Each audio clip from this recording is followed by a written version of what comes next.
Hey guys, welcome to our daily encounter. In our reading today in 1 Corinthians chapter 11, we have a situation at the church at Corinth in which the the people weren't waiting for one another when it came to eating together and when it came to the Lord's Supper. Uh, some people were, or the Apostle Paul says, some were hungry and some were drunk. In other words, some were empty and some were filled. And it's believed that probably what was going on was the rich who had um, more time on their hands than the poor, the laborers who were out in the fields. They were able to meet earlier, and by the time the poor came out of the fields to come and eat with the church, the food was gone, and the people weren't waiting for the poor who needed the food the most to come and eat.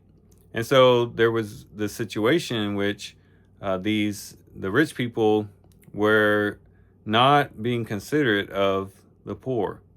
And as we read these verses, we might begin to think that, well, the real issue is food there.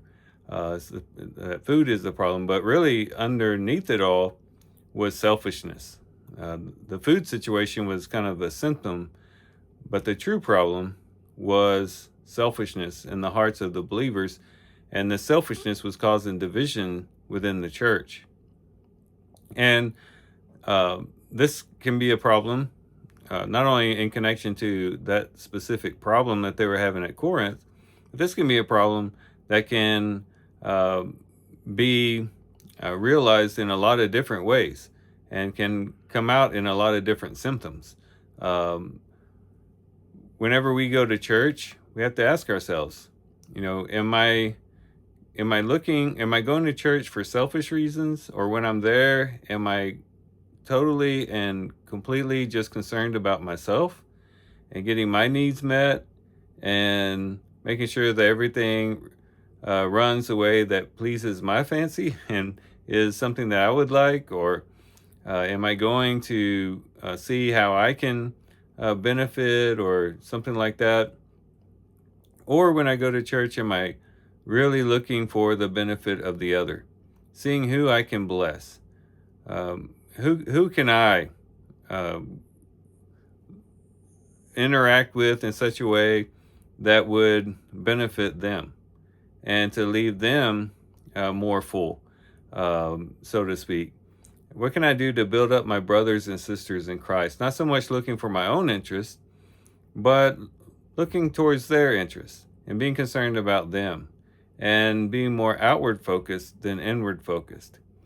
And if we're not looking out for our brothers and sisters above our own interests, it can lead to division. It can lead to problems.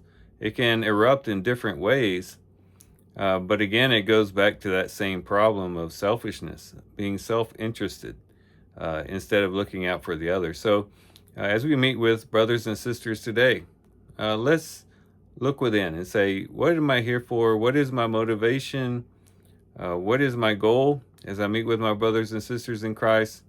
Yes, it is a good thing to have one's needs met at the church, and it's a good thing for one to feel more spiritually enlivened when they go to church, but that wouldn't be our ultimate and total desire, but that we would be a blessing to others, and that we would be the conduits through which God can dispense his blessing to the rest of the church.